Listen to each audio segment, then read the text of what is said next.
The Idaho Murders College Nightmare is one of Netflix's most emotional and carefully constructed true crime documentaries in recent years.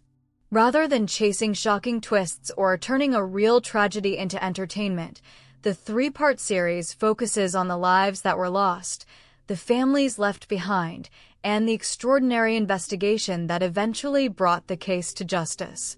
From beginning to end, the documentary makes one thing very clear.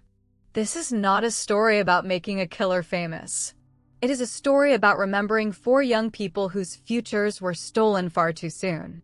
The series revisits the horrifying events of November 13, 2022, when University of Idaho students Madison Mogen, Kaylee Goncalves, Ethan Chapin, and Xana Kernodle were murdered inside their off-campus home on King Road in Moscow, Idaho.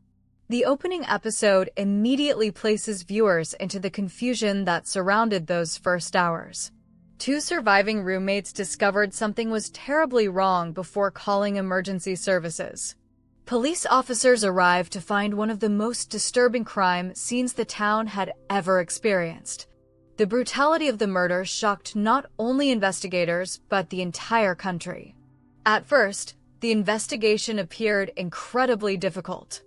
There were very few obvious clues. The suspect had left behind almost no digital evidence.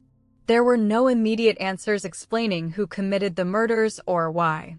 The documentary carefully reconstructs those early days using body camera footage, surveillance recordings, text messages, and official timelines. Rather than rushing through events, each episode allows viewers to understand how investigators slowly assembled tiny pieces of information into a much larger picture. One of the first significant breakthroughs involved surveillance footage showing a white Hyundai Elantra traveling near the crime scene. At first, it seemed like only another vehicle passing through the area. As investigators gathered additional recordings from surrounding neighborhoods and businesses, that same vehicle repeatedly appeared, making it impossible to ignore. Another critical piece of evidence came from a knife sheath recovered inside the house. At the time, investigators could not immediately identify who had left it behind. However, that small object eventually became one of the most important pieces of forensic evidence in the entire investigation. As weeks passed, public attention surrounding the murders continued growing. The documentary spends considerable time exploring the enormous pressure investigators faced. Social media became flooded with theories. Countless innocent people suddenly found themselves accused by strangers online. Friends of the victims, surviving roommates, and members of the local community were subjected to relentless speculation despite having absolutely no involvement in the crime. One of the documentary's greatest strengths is its refusal to encourage those conspiracy theories. Instead, it patiently demonstrates why professional investigations require evidence rather than assumptions. Eventually, forensic testing connected DNA recovered from the knife sheath to Brian Kberger, a criminology doctor of philosophy student attending Washington State University.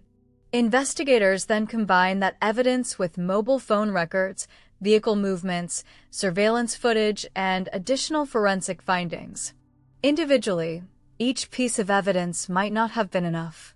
Together, they formed an overwhelming picture that ultimately identified Kberger as the suspect.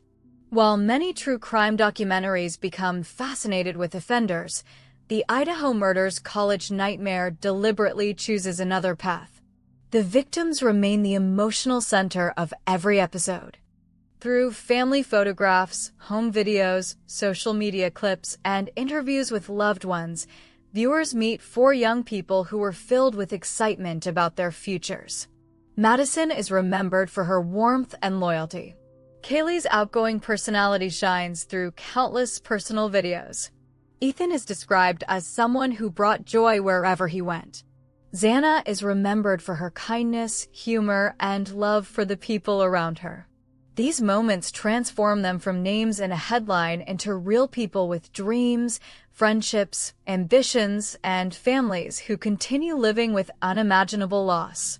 The documentary also explores the devastating emotional impact on the wider community.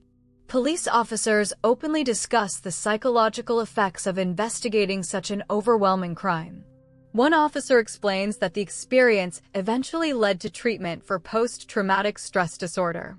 Those admissions remind viewers that tragedies like this affect far more people than those immediately involved.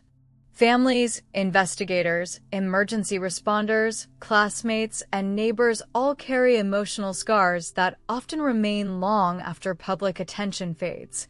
The final episode brings the investigation toward its legal conclusion. After maintaining his innocence for an extended period, Bryan Kohberger eventually pleaded guilty during 2025. Rather than forcing families through a lengthy trial, the guilty plea ensured accountability while avoiding years of additional legal uncertainty. At sentencing, the court imposed 4 consecutive life sentences without the possibility of parole, along with an additional sentence connected to burglary. For many viewers, these courtroom scenes become the most emotional part of the entire documentary. Family members finally stand before the man responsible for destroying so many lives. They speak openly about their grief.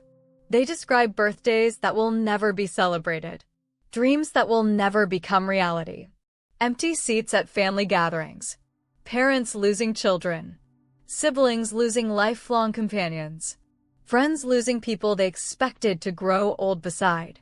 These statements are incredibly difficult to watch because they reveal the true cost of violent crime. The documentary wisely avoids presenting the sentencing as a happy ending. Justice is achieved. Closure is not. That distinction becomes one of the series' most powerful themes. No prison sentence can restore 4 lives. No courtroom decision can erase years of grief. The legal process provides accountability, but it cannot answer every question left behind. Perhaps the most haunting aspect of the documentary is the absence of a clear motive. Despite pleading guilty, Bryan Kohberger never publicly explained why he committed the murders. That silence leaves one question permanently unanswered. Why did this happen? The documentary never invents explanations or speculates beyond the available evidence. Instead, it accepts that some acts of violence remain impossible to fully understand. That refusal to create easy answers makes the series feel remarkably honest. Sometimes there simply is no explanation capable of making unimaginable tragedy feel logical. Rather than ending with the killer, the documentary chooses to end with the victims once again. Families discuss the importance of preserving memories rather than allowing the murders to define the lives that were lost. Friends continue sharing stories. Loved ones search for ways to honor birthdays, achievements, and moments that should have happened. The community itself slowly begins rebuilding while carrying the memory of those 4 students into the future. This final message transforms the documentary from a crime story into something much more meaningful. It becomes a story about resilience, about remembrance, about refusing to allow violence to erase kindness, friendship, and love. From a filmmaking perspective, the Idaho Murders College Nightmare deserves praise for maintaining a respectful tone throughout all 3 episodes. The pacing is deliberate. The interviews feel sincere. Previously unseen footage adds valuable context without becoming exploitative. Most importantly, the documentary consistently remembers that the real story belongs to the victims and the people who continue living with their absence.